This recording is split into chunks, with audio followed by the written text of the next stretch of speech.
Bonjour à tous, au nom de l'AFJE et de LexisNexis, je suis ravie de vous accueillir à ce webinaire qui est consacré à la thématique force majeure, fait du prince, imprévision du contrat, comment remédier aux difficultés d'exécution pendant la crise sanitaire. Je vous remercie de bien vouloir poser vos questions par écrit dans l'onglet qui est à droite de votre écran. Les intervenants répondront à vos questions, bien sûr, à l'issue de cette intervention. Alors, pour entrer dans le vif du sujet, l'épidémie de coronavirus que nous traversons a en effet provoqué une crise sanitaire mondiale sans précédent. Le gouvernement, qui a été habilité par la loi du 23 mars 2020, a pris plus d'une trentaine d'ordonnances qui contiennent de nombreuses mesures avec pour objet de faire face aux conséquences économiques et financières de cette pandémie. À ce titre, d'ailleurs, l'exposé des motifs de la loi d'urgence pour faire face à l'épidémie ne laisse pas de doute, puisque la loi dispose, et je cite, « La crise de Covid-19 a un impact considérable sur l'économie en rendant impossible l'exécution de nombreuses prestations et annulant de nombreux contrats. » Alors, l'activité économique a été et est encore très affectée lorsque l'on s'intéresse aux contrats, qui sont les vecteurs de l'activité des entreprises. Et en l'espèce, plusieurs qualifications viennent à l'esprit, force majeure, imprévision du contrat, fait du prince. En février 2020, le ministre de l'économie avait d'ailleurs, à l'issue d'une réunion avec les partenaires sociaux, avait d'ailleurs annoncé à ce titre que la coronavirus sera considérée comme un cas de force majeure pour les entreprises et précisé que pour tous les marchés publics de l'État, les pénalités ne seront pas appliquées en cas de retard de livraison. Alors, l'inforce majeure, l'imprévision du contrat appréhende en effet l'imprévisible. Il y a également d'autres dispositions qui ont vocation à remédier aux difficultés d'exécution des nombreux contrats, comme le fait du prince. Les questions sont nombreuses. La crise mondiale de la Covid-19 a des répercussions économiques dont nous ne mesurons pas encore tout à fait l'ampleur. Les commerçants, les entreprises, dont les sources de revenus se sont taries du fait de ces mesures, craignent néanmoins de devoir payer en plus leurs charges. Alors, ce webinaire est consacré aux obligations contractuelles. Peuvent-ils cesser de payer leur loyer, leurs redevances de franchise ou de concession? Peuvent-ils cesser d'exécuter leurs obligations d'exploiter leurs locaux, leurs engagements de quotas, de transfert de savoir-faire ou d'assistance? Peuvent-ils refuser également d'exécuter des contrats de fourniture qui sont devenus inutiles? Le fournisseur peut-il aussi refuser de livrer la marchandise? À l'heure où un éventuel déconfinement, plutôt sous toute réserve, semble se dessiner, l'idée est de faire un peu le point sur les outils dont disposent les juristes pour remédier à l'inexécution du contrat ou y faire face. Et quels sont les effets sur l'exécution du contrat et sur les parties? Alors, pour nous éclairer sur ces questions, je remercie nos deux intervenants, deux éminents spécialistes. Madame le professeur Martine Béartouchet, vous êtes professeure à l'université Paris 1 Panthéon-Sorbonne, membre du comité scientifique de la revue La Semaine juridique entreprises et affaires chez LexisNexis, ancien membre du collège du Conseil de la concurrence et off counsel du cabinet Gouache Avocat. Merci de votre participation. Maître Jean-Baptiste Gouache, vous êtes associé du cabinet Gouache Avocat, avocat au barreau de Paris. Vous êtes auteur de nombreux fascicules pour le juriste classeur commercial chez LexisNexis, membre du collège des experts de la Fédération française de la franchise et enseignant à l'université Paris 1, Panthéon-Sorbonne, Aix-Marseille et Rennes. Alors, première question sur la force majeure. Si je contextualise, déjà, on va revenir au texte. Selon les dispositions de l'article 1218 du Code civil, il y a force majeure en matière contractuelle lorsqu'un événement échappant au contrôle du débiteur ne pouvait être raisonnablement prévu lors de la conclusion du contrat et dont les effets ne peuvent être évités par des mesures appropriées et donc ce qui empêche l'exécution de son obligation par le débiteur. Première question, Martine Béartouchet. Quels sont peut-être déjà dans un premier temps les éléments constitutifs de la force majeure? Alors d'abord, bonjour à tous. Donc, je réponds à cette première question, mais vous venez quasiment de le dire en lisant la définition de l'article 1218. La force majeure, c'est un événement qui va empêcher l'exécution du contrat et qui a trois caractères a priori. Il doit échapper au contrôle du débiteur. On parlait avant d'extériorité, mais le nouveau texte est un peu plus large. Il doit être imprévisible. La formule exacte, c'est qu'il ne pouvait être raisonnablement prévu. Mais ce qui est important, c'est que l'imprévisibilité s'apprécie au moment de la conclusion du contrat. Si en cours de contrat, un événement devient prévisible, il n'empêche qu'il pourra être tout de même imprévisible au jour de la conclusion du contrat et constituer un cas de force majeure si les autres conditions sont remplies. Et enfin, il est irrésistible, ce qui se caractérise par l'impossibilité d'éviter ces effets par des mesures appropriées. Il faut juste savoir que si on a réuni ces 3 conditions, ça ne suffit pas pour autant à être exonéré grâce à la force majeure. Il faut aussi que l'inexécution de l'obligation soit imputable à la force majeure. Et là, je vais donner un exemple avec un arrêt de la Cour d'appel de Paris du 17 mars 2016.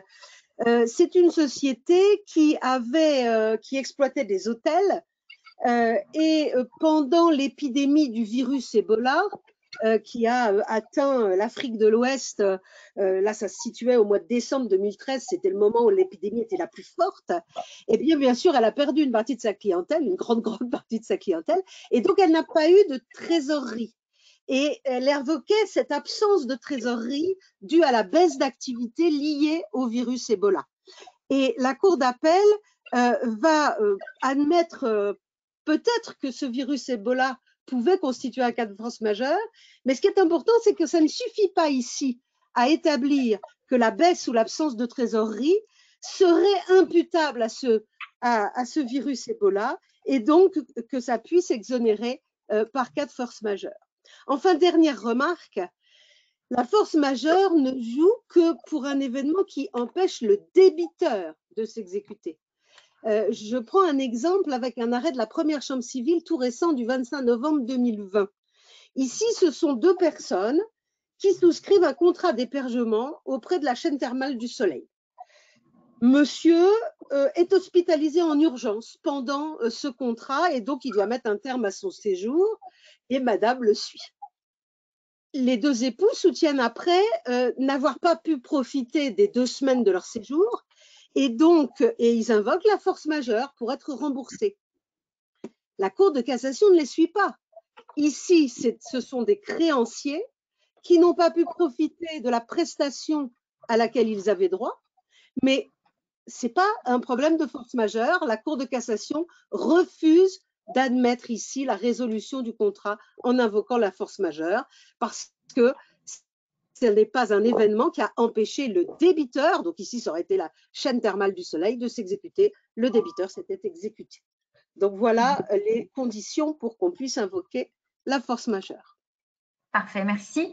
Alors, plus particulièrement, Jean-Baptiste Gouache, une pandémie telle que celle que nous vivons aujourd'hui, peut-elle remplir justement les conditions de l'application de la force majeure, concrètement aujourd'hui?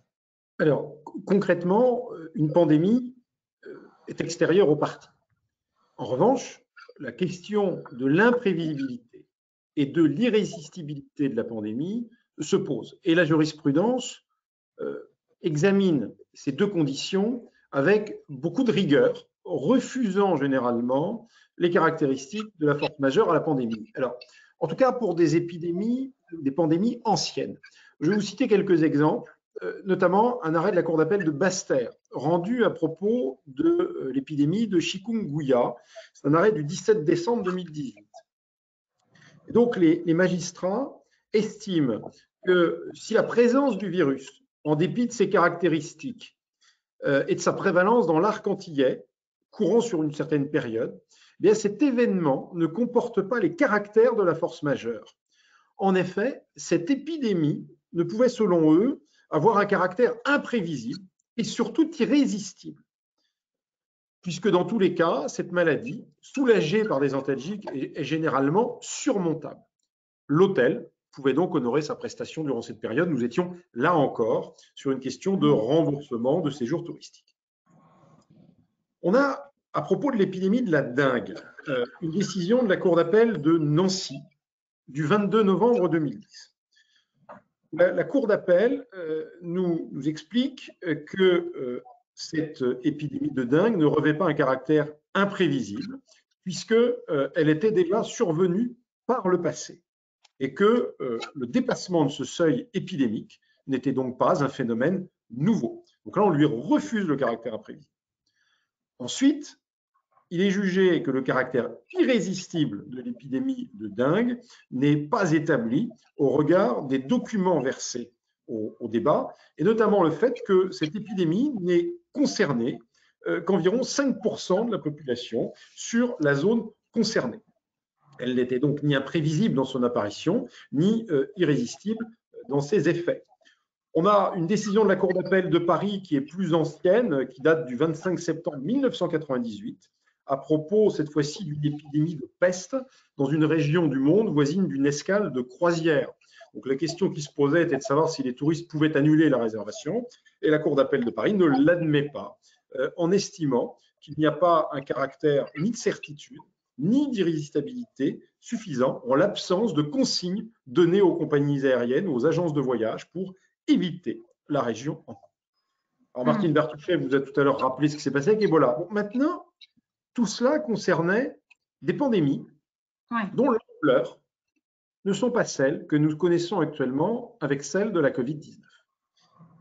Alors, la jurisprudence plus récente sur le Covid-19 semble permettre de conclure à ce que les caractères d'imprévisibilité et d'irrésistibilité puissent être considérés comme remplis. Alors, on a quelques arrêts, en tout cas, ou décisions qui nous permettent de le dire. Je voudrais citer d'abord en matière criminelle un arrêt de la Chambre criminelle de la Cour de cassation du 6 octobre 2020, dont l'attendu est le suivant. En se déterminant ainsi, dès lors que la pandémie de Covid-19 était, le 20 mars 2020, constitutive d'une circonstance imprévisible et insurmontable, extérieure au service de la justice, permettant d'écarter les dispositions du Code de procédure pénale relatives à la comparution du prévenu devant la chambre d'instruction, eh bien, il a été licitement recouru au système de la visioconférence. Donc, la chambre de l'instruction avait justifié sa décision. Donc, on a bien là un caractère imprévisible et irrésistible. La Cour administrative de Colmar, en matière d'expulsion d'étrangers, juge dans les mêmes termes s'agissant de la comparution de l'étranger devant l'autorité administrative où il devait être appelé à comparaître. On a également en droit commercial une décision qui a été beaucoup commentée, que vous connaissez probablement. C'est une décision de la Cour d'appel de Paris, statuant sur une ordonnance de référé du tribunal de commerce de Paris. C'est un arrêt du 28 juillet 2020 dans un dossier Total Direct Énergie. Selon le premier juge, il y avait une interprétation du contrat. Et le contrat cadre de fourniture d'énergie prévoyait une clause spécifique organisant sa suspension en cas de force majeure. Cette clause ne souffrait pas d'une difficulté d'interprétation. Et au regard de cette clause, qui reprenait les conditions de l'article 1218 du Code civil, la pandémie devait être considérée comme un cas de force majeure dès lors qu'elle était extérieure aux parties, irrésistible et imprévisible, comme en témoigne la soudaineté, sont les termes de la Cour, et l'ampleur de son apparition. En conséquence, le refus d'EDF de suspendre le contrat cadre de fourniture d'énergie constituait un trouble manifestement illicite. Donc, il semble bien que la position traditionnelle de la jurisprudence, pour reconnaître les caractéristiques de la force majeure à une pandémie, eh bien, évolue et que face à la Covid-19, il soit généralement jugé que ces caractéristiques soient remplies. Parfait. Alors justement, autre particularité de cette pandémie actuelle de Covid-19, le gouvernement a pris des mesures draconiennes, peut-être sans doute nécessaires, bien sûr, de fermeture des commerces et de confinement des populations qui peuvent être assimilées, là, pour le coup, au fait du prince. Alors, en ce qui concerne le fait du prince, peut-être Martine Bertouchet, est-ce que ce fait du prince est susceptible de constituer un cas de force majeure?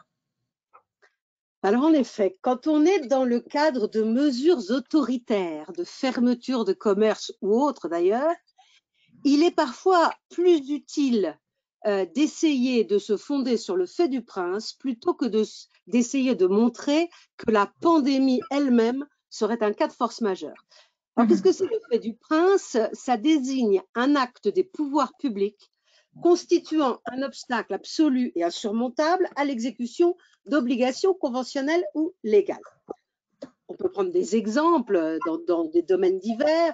C'est un vendeur qui ne sera pas responsable si la marchandise est confisquée ou s'il y a eu un changement de législation qui l'empêche de livrer la marchandise vendue.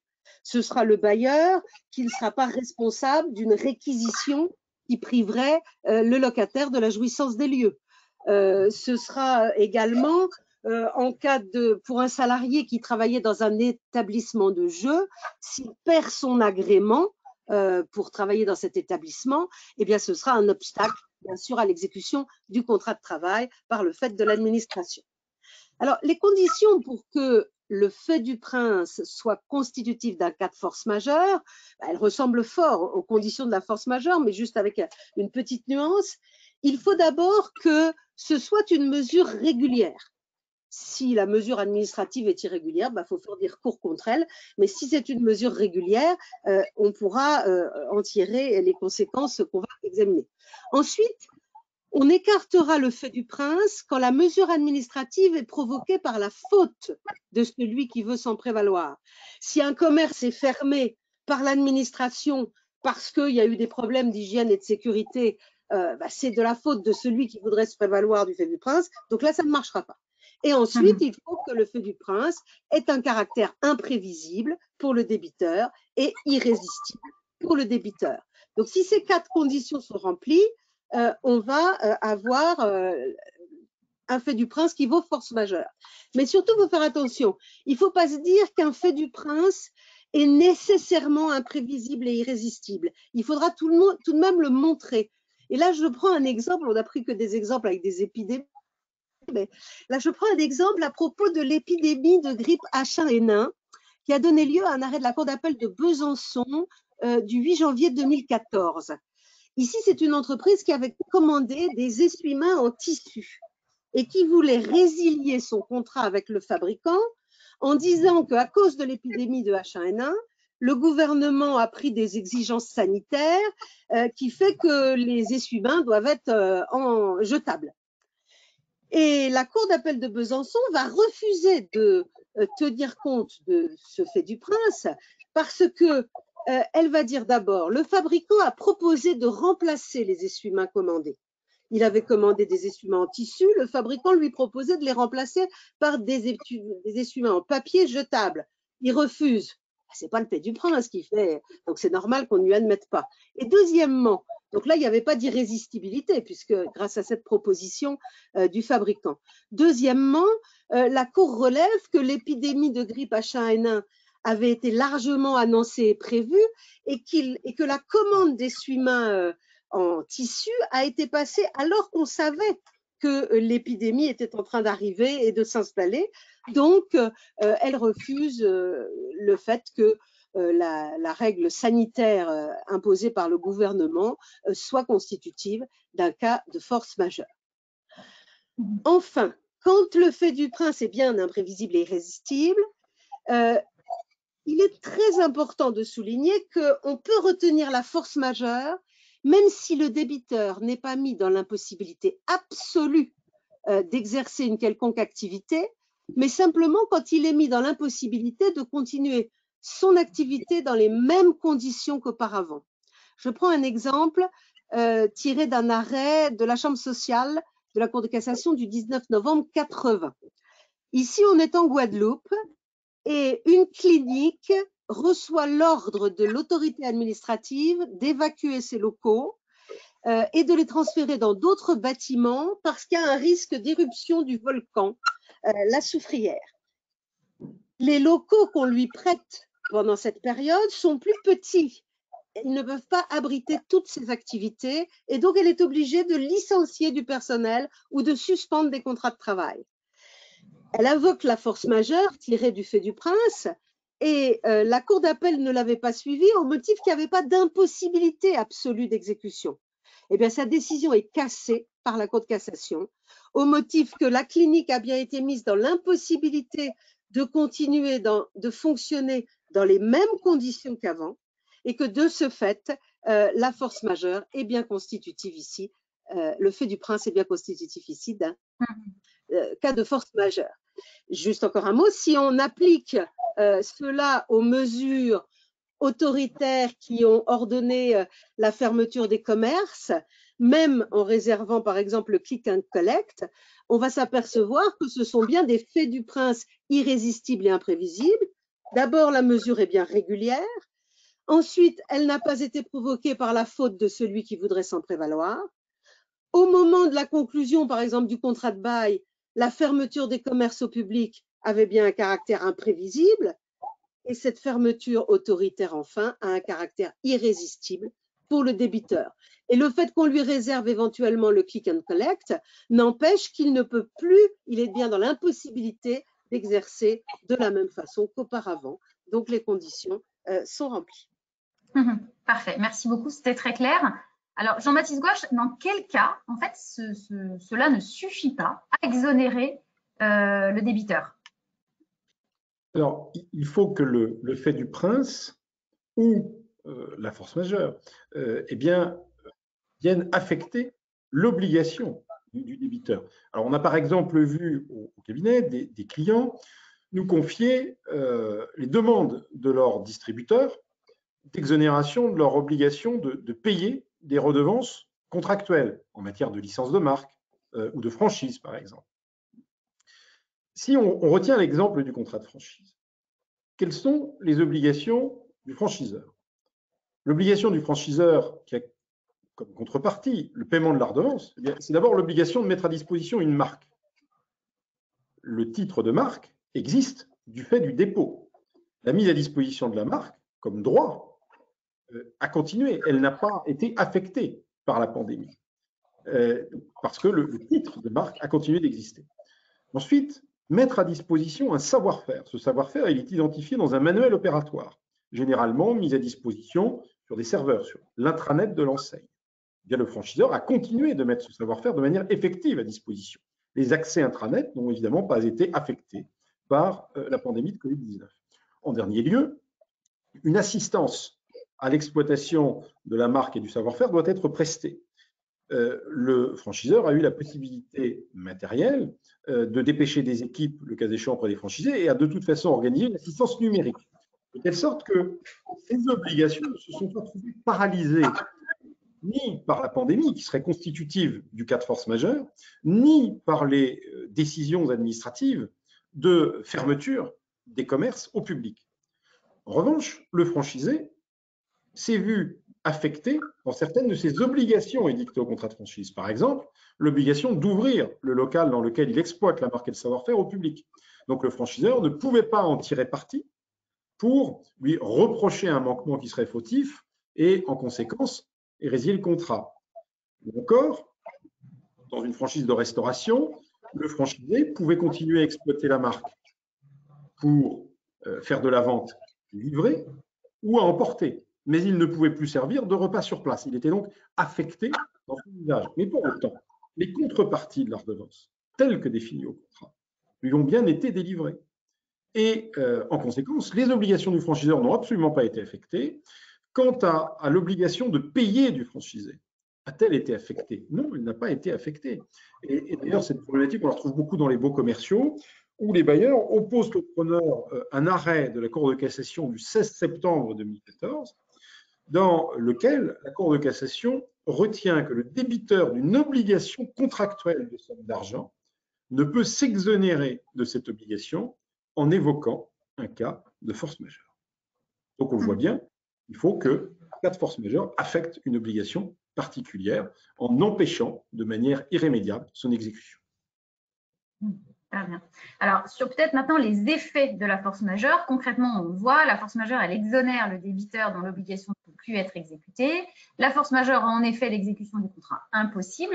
Alors, si cette impossibilité est temporaire, elle suspend l'exécution de l'obligation qui est devenue impossible à exécuter.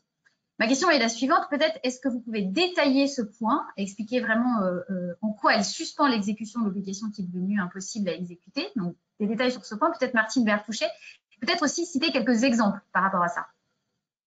Alors, en fait, vous avez déjà dit l'essentiel malgré tout. En fait, l'article 1218, alinéa 2 du Code civil, distingue bien deux hypothèses. Soit l'empêchement est temporaire. Ce serait l'exemple donné par Maître Gouache du franchisé dont le commerce est fermé, qui ne peut pas exploiter son activité. Dans ce cas, si l'empêchement est temporaire, l'exécution de l'obligation est suspendue, à moins que le retard qui en résulterait ne justifie la résolution. Il se pourrait que, effectivement, il n'y ait d'intérêt à l'exécution de l'obligation qu'à un moment, qu'à un instant T. Dans ce cas-là, eh bien, il y aurait résolution du contrat, bien que l'empêchement fût temporaire. Deuxième hypothèse, l'empêchement est définitif. Dans ce cas-là, ça ne sert à rien d'attendre. L'article 1218 précise que le contrat est résolu de plein droit et que les parties sont libérées de leurs obligations. Alors, des exemples, Maître Gouache en a déjà pris, je peux en prendre d'autres avec le bail commercial. Si par exemple le locataire avait contractuellement une obligation d'exploiter, dans les baux commerciaux, on a parfois cette clause imposant au locataire l'exploitation. Eh bien, si le commerce est fermé, c'est un peu la même chose que pour le franchisé, il sera exonéré de toute responsabilité par le fait du prince qui a conduit à la fermeture au public de son commerce. Toujours dans le bail, mais cette fois du côté du bailleur, le bailleur, lui, il est tenu de délivrer un local conforme à ce qui a été prévu au contrat. Et dans ces contrats-là, c'est un local susceptible d'être ouvert au public. Du fait de la fermeture forcée, il ne délivre plus un local susceptible d'être ouvert au public, mais là aussi, il est exonéré par la force majeure. En revanche, il faut nécessairement se poser la question de la contrepartie. Et c'est moi qui suis en train de poser votre question. Non, mais vous avez raison, tout à fait. Qu'est-ce qu'il en est de la contrepartie, c'est-à-dire le paiement du loyer. Si le bailleur ne peut pas fournir le local conforme, certes, il n'est pas responsable de par la force majeure, mais est-ce que l'autre contractant qui n'a pas reçu la contrepartie est aussi obligé de payer la sienne? Eh bien, on va voir la réponse. Oui, justement. Alors peut-être, Jean-Baptiste Gouache, est-ce que là, dans ce cas-là… pas emprunté sur le passage. Non, mais tout à fait. Est-ce que dans ce cas-là, on parle peut-être de suspension du contrat? Alors dans ces cas-là, c'est l'exception d'inexécution. Comment ça se passe pour la contrepartie? Voilà, donc vous me suggérez, Marie-Astrid Devry, la réponse en évoquant l'exception d'inexécution. C'est-à-dire que la force majeure à elle seule va suspendre l'obligation de l'une des parties, mais pas nécessairement celle de l'autre. Si je reprends l'exemple du bail commercial, nous avons vu avec la décision de la Cour de cassation que j'ai citée du 16 septembre 2014 que l'obligation de payer n'était pas habituellement suspendue par la force majeure. En revanche, Martine Bertouchet vient de vous expliquer comment l'obligation de délivrance du bailleur d'un local ouvert au public était nécessairement affectée par le fait du prince, c'est-à-dire par les arrêtés d'abord du 14 et 15 mars 2020, puis par le décret du 29 octobre 2020. Et donc, dans le cas du bail commercial, le bailleur ne sera pas responsable puisque son obligation est suspendue pendant toute la période de fermeture administrative. Mais le preneur serait fondé dès lors que le paiement du loyer n'est que la contrepartie de la jouissance d'un local ouvert au public, à opposer l'exception d'inexécution. Alors l'exception d'inexécution, pour rappel, elle est prévue à l'article 1219 du Code civil, et cet article dispose qu'une partie peut refuser d'exécuter son obligation, alors même que celle-ci est exigible, si l'autre n'exécute pas la sienne. Et donc ça va être une combinaison de la force majeure qui vient affecter l'obligation de délivrance du bailleur et une combinaison de l'exception d'inexécution que le preneur va opposer pour justifier le non-paiement de son loyer, puisque cette obligation de payer, elle, n'est pas affectée par la force majeure. Et donc, on aura une combinaison des deux notions. Alors, deux petits rappels pratiques sur l'exception d'inexécution. Elle doit être d'abord opposée d'une manière loyale, et donc il est d'usage de l'opposer par écrit, et elle doit être proportionnée. Oui, par exemple, nous parlions tout à l'heure de restauration. Eh bien, dans la restauration, le preneur à bail n'est pas aujourd'hui empêché de jouir de manière totale des locaux. Il peut utiliser la cuisine pour préparer des plats qui seront vendus à emporter ou qui seront livrés. En revanche, la salle qui permet de recevoir le public, eh bien, elle doit demeurer fermée. Donc là, il n'y a pas de délivrance possible. Donc, dans ce cas-là, l'exception d'inexécution ne devrait pas porter sur tout le loyer, mais devrait porter sur une partie du loyer correspondant à la jouissance effective qu'il a pu avoir du local. Très bien. Alors, on va se mettre dans la situation inverse. Dans le cas où une entreprise A se retrouve dans la situation où un co-contractant, une entreprise B, invoque la force majeure pour s'exonérer de son obligation contractuelle. Question, que peut concrètement faire cette entreprise A? Jean-Baptiste Gouache. Je pense que déjà, il faut déterminer les objectifs. Est-ce qu'on souhaite aboutir à une résiliation du contrat? Est-ce qu'on souhaite obtenir une exécution? Et se déterminer pour l'atteinte de ces objectifs à partir d'une analyse contractuelle. Est-ce qu'il existe des clauses de force majeure définissant des cas de force majeure? Ensuite, je pense qu'il faut, à partir de cette analyse contractuelle, se déterminer pour savoir si l'obligation qui est arguée comme étant paralysée par le fait de force majeure est réellement paralysée. Donc, il faut procéder à une analyse obligation par obligation, de manière à répondre. Et nous allons procéder à une réponse par le biais d'une mise en demeure d'exécuter, si en effet la conclusion de l'analyse, c'est que l'obligation n'est pas affectée par la force majeure et qu'elle aurait dû être exécutée. Et si tel est le cas, l'inexécution du contractant devient une inexécution fautive, qui permet donc d'acquérir une clause résolutoire express en respectant les formes après mise en demeure, ou de solliciter du juge la résolution pour inexécution, à moins que le créancier, après mise en demeure, ne préfère résoudre ses risques et périls. Très bien. Vous voulez ajouter peut-être un dernier mot, Martine Bertouchet, justement, sur cette analyse détaillée? En fait, quand on stipule des clauses de force majeure, il faut vraiment faire une analyse contractuelle détaillée. Parce que si on veut prendre l'exemple que Maître Gouache a déjà cité de l'affaire EDF contre Total Énergie, jugement du tribunal de commerce de Paris du 20 mai 2020. On était dans un cas où on avait une loi qui visait à permettre à des fournisseurs alternatifs d'électricité de bénéficier de conditions d'approvisionnement auprès d'EDF pour pouvoir eux-mêmes fournir le marché de détail. Mais même si c'était une loi, il fallait tout de même l'appliquer à l'occasion d'un contrat cadre avec EDF. Or, toutes les prévisions ont été déjouées à cause de l'épidémie liée au Covid et TDE a montré qu'une portion très importante de ses clients n'avaient pas consommé l'énergie qui était prévue et finalement, cette baisse brutale de consommation a conduit TDE à actionner cette clause de force majeure. Mais la clause de force majeure, elle était rédigée au début exactement comme la loi. Elle commençait « La force majeure désigne un événement extérieur irrésistible et imprévisible rendant impossible l'exécution des obligations des parties », mais elle ajoutait « dans des conditions économiquement raisonnables ». Dans des conditions économiquement raisonnables, ça élargissait assez la notion de force majeure pour aller même vers un peu ce qu'on va rencontrer après avec l'imprévision. C'était une clause un peu à cheval, force majeure, imprévision. Et à partir de là, ça a rendu beaucoup plus facile la décision du tribunal.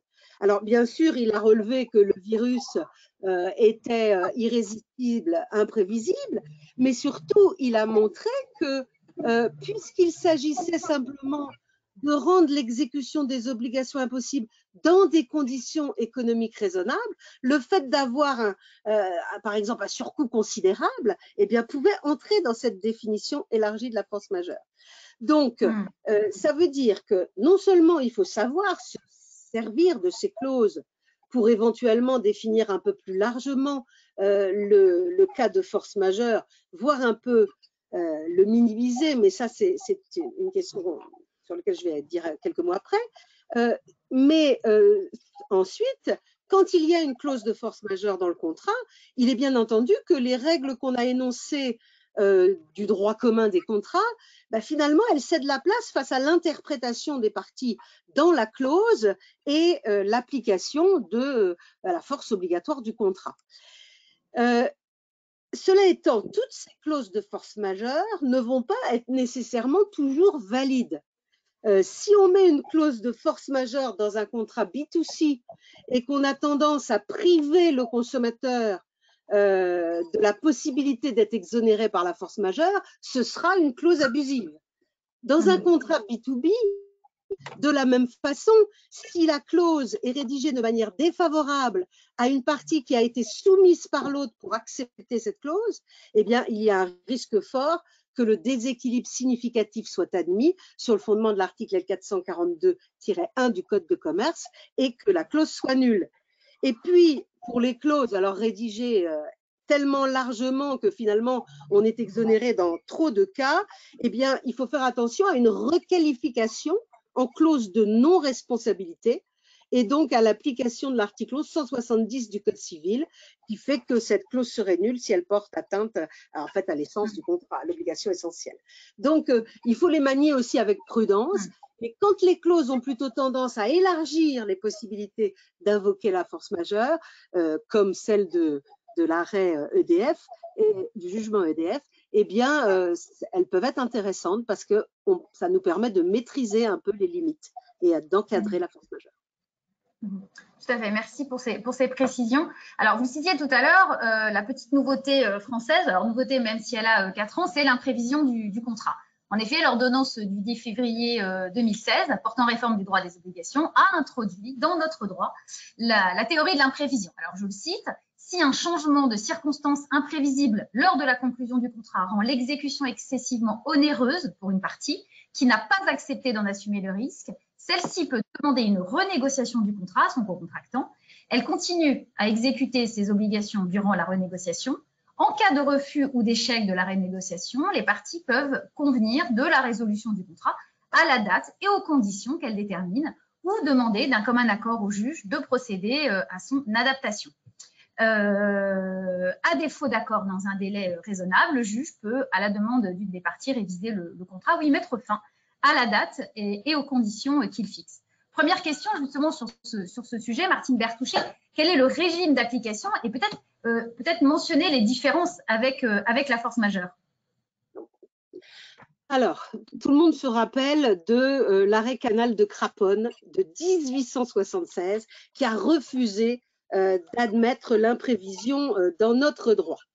Alors, au moment de la réforme des contrats et des obligations, vous avez remarqué qu'effectivement, on a cédé un peu aux sirènes de la modernité pour faire comme certains législateurs étrangers et introduire l'imprévision dans notre droit. C'est peut-être pas ce qu'on a fait de mieux, en tout cas pour les praticiens qui voient beaucoup d'insécurité derrière ce régime. En fait, pour appliquer le texte, il va falloir remplir plusieurs conditions qui résultent là encore du texte qui est assez bien rédigé. D'abord, il faut un changement de circonstances imprévisible lors de la conclusion du contrat. On retrouve l'imprévisibilité, on retrouve, comme dans la force majeure, le moment de l'imprévisibilité au moment de la formation du contrat. Et parce que si jamais, au moment de la formation du contrat, le fait était prévisible, eh bien, on pourra considérer que la partie a implicitement accepté d'en assumer le risque. Donc, il faut qu'il soit imprévisible au moment de la formation du contrat. Deuxième condition, ce fait rend l'exécution excessivement onéreuse pour une partie. Alors, excessivement onéreuse, c'est tout de même une formule forte, ce n'est pas un simple surcoût. Il faut que la prestation, finalement, engage davantage de pertes que de bénéfices après cet événement imprévisible. Et c'est là qu'on a une différence tout de même avec la force majeure. C'est la différence. La force majeure, on a dit, elle suppose l'irrésistibilité. Donc, on ne peut plus exécuter. Ici, on peut exécuter. Simplement, ça va coûter plus cher que ça ne va rapporter. Ça va être excessivement onéreux pour une partie. Et donc, c'est la différence fondamentale entre les deux. Troisième condition, il faut qu'une partie n'ait pas accepté d'en assurer le risque. C'est en effet le fait que l'article 195 du Code civil a un caractère supplétif. C'est ce qui résulte d'ailleurs du rapport au président de la République qui a dit très expressément que cette rédaction implique le caractère supplétif du texte et que les parties donc pourront convenir de l'écarter. On verra dans quelques secondes comment. Je reviendrai sur les clauses après la question suivante. Alors, je citais tout à l'heure donc le régime de modification des obligations qui est entré en vigueur au 1er octobre 2016. Alors, est-ce qu'il y a peut-être Jean-Baptiste Gouache, quelles sont les conditions d'application pour les contrats qui ont été conclus avant et après le 1er octobre 2016? Alors, c'est la date en fait de conclusion du contrat qui va faire le départ. Donc, les contrats conclus avant le 1er octobre 2016 ne sont pas soumis au champ de l'article 1195 du Code civil. Ceux qui sont conclus après, en revanche, sont soumis à l'application de ce texte. Alors, une petite précision concernant le renouvellement des contrats. Quand on a un renouvellement de contrat, le contrat initial atteint un terme qui est extinctif et un nouveau contrat va naître, y compris lorsque le contrat n'est pas renouvelé par une reconduction express, mais par une reconduction tacite.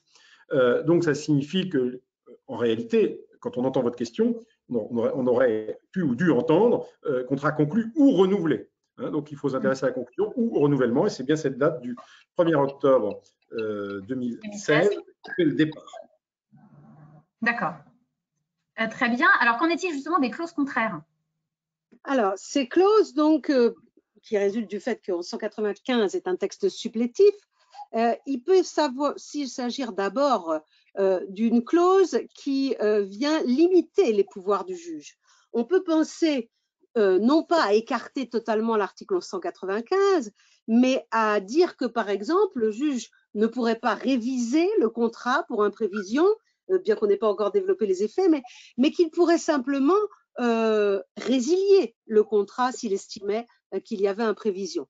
On pourrait aussi encadrer le pouvoir du juge de réviser le contrat en définissant des seuils d'intervention, des seuils de révision possibles, de façon à limiter l'insécurité juridique qui résulte de la clause.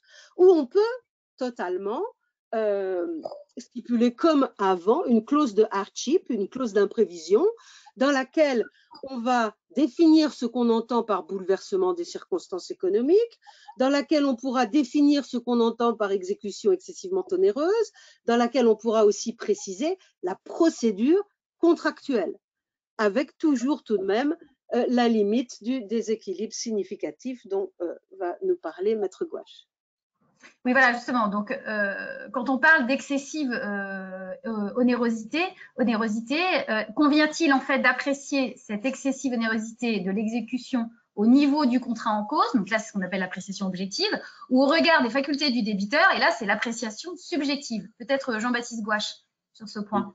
Alors, il y a aujourd'hui extrêmement peu de jurisprudence. Les quelques décisions que nous avons pu analyser font penser à une appréciation qui serait objective.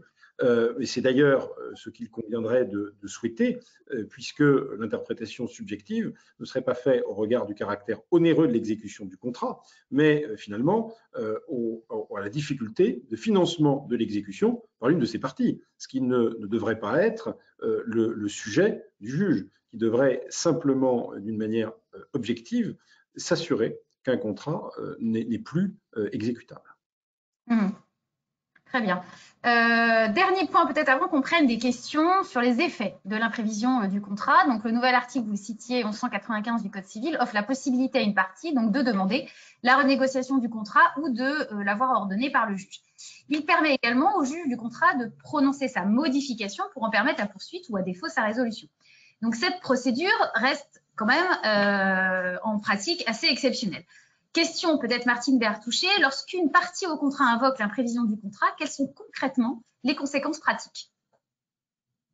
Alors concrètement, on va se trouver face à 3 phases.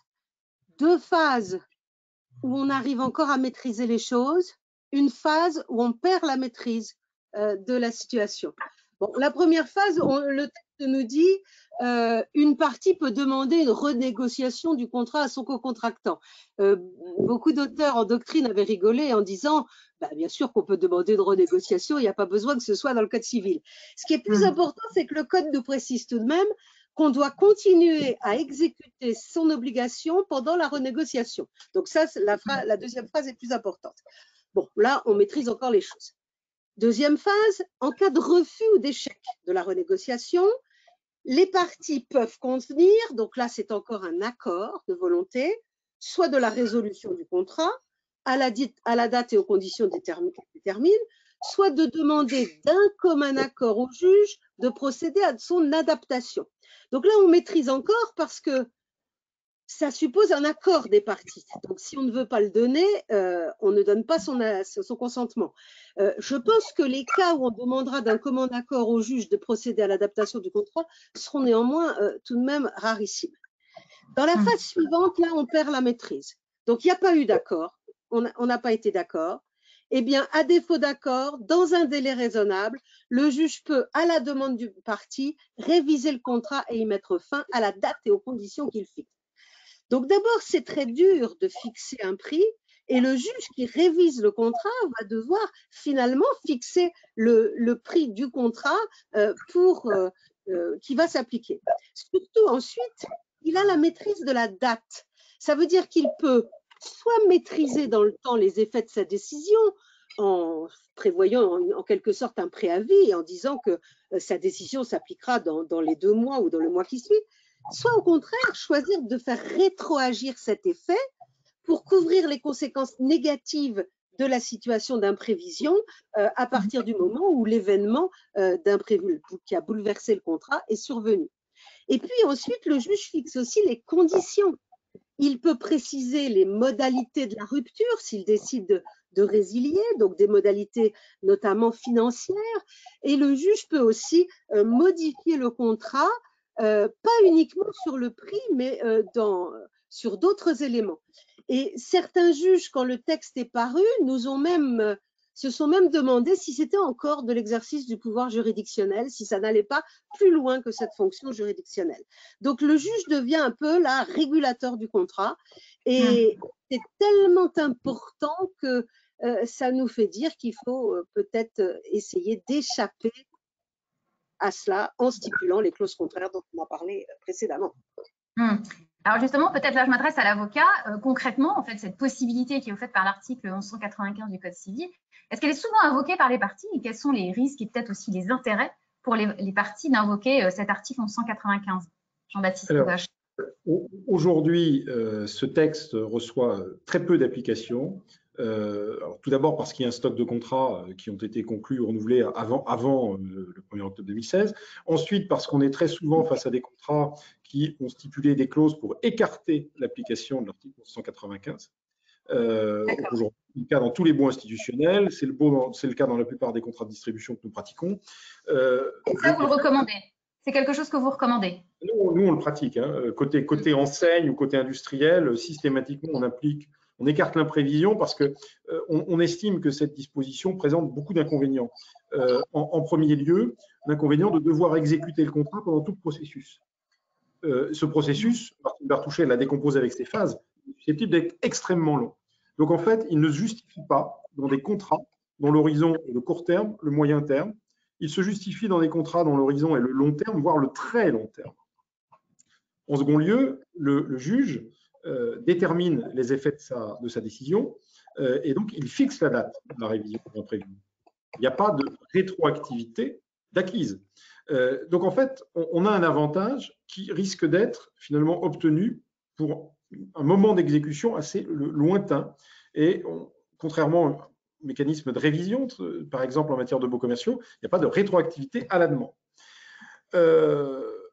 En dernier lieu, c'est faire entrer le juge dans une analyse économique à laquelle il n'est absolument pas formé pour apprécier le caractère excessivement onéreux. Et ces analyses sont des analyses aujourd'hui dont les contours sont particulièrement incertains et qui vont nécessiter la plupart du temps un travail d'analyse financière et un travail expertal pour déterminer comment objectivement l'exécution du contrat est devenue effectivement manifestement trop onéreuse. Donc il y a finalement d'abord une temporalité qui semble inadaptée à la vie des affaires dans la mise en œuvre de ces dispositions, et d'autre part, même une incertitude parce que le législateur a fait entrer l'économique dans le champ du droit. Très bien. Alors, vos interventions, le temps écoulé, le temps est écoulé. Alors, j'ai regardé, nous avons une question donc, qui s'adresse à vous. Est-ce que la fermeture des frontières ou le confinement peuvent être considérés comme des mesures régulières qui sont susceptibles de former le fait du prince? Donc là, c'est en ce qui concerne plutôt le fait du prince sur la fermeture des frontières et le confinement. D'après vous. S'il n'y a qu'une question, d'abord, la galanterie m'impose de la laisser à Martine, d'autant que c'est elle qui a traité le fait du prince. Alors oui, ce sont des mesures régulières, en tout cas dans la mesure où elles sont régulières, parce qu'il pourrait un confinement d'une trop longue durée pourrait peut-être être contesté. On voit bien qu'en ce moment tout se conteste devant le Conseil d'État. Bon. Mais dans la mesure où cette mesure serait régulière, oui, effectivement, elle peut intervenir. Mais ce qu'il ne faut pas oublier, c'est qu'il faut que l'impossibilité d'exécuter soit imputable à la mesure. Donc, par exemple, est-ce que le fait qu'il y ait une mesure de confinement empêche de payer son loyer? On a vu non, l'obligation de paiement du loyer, non.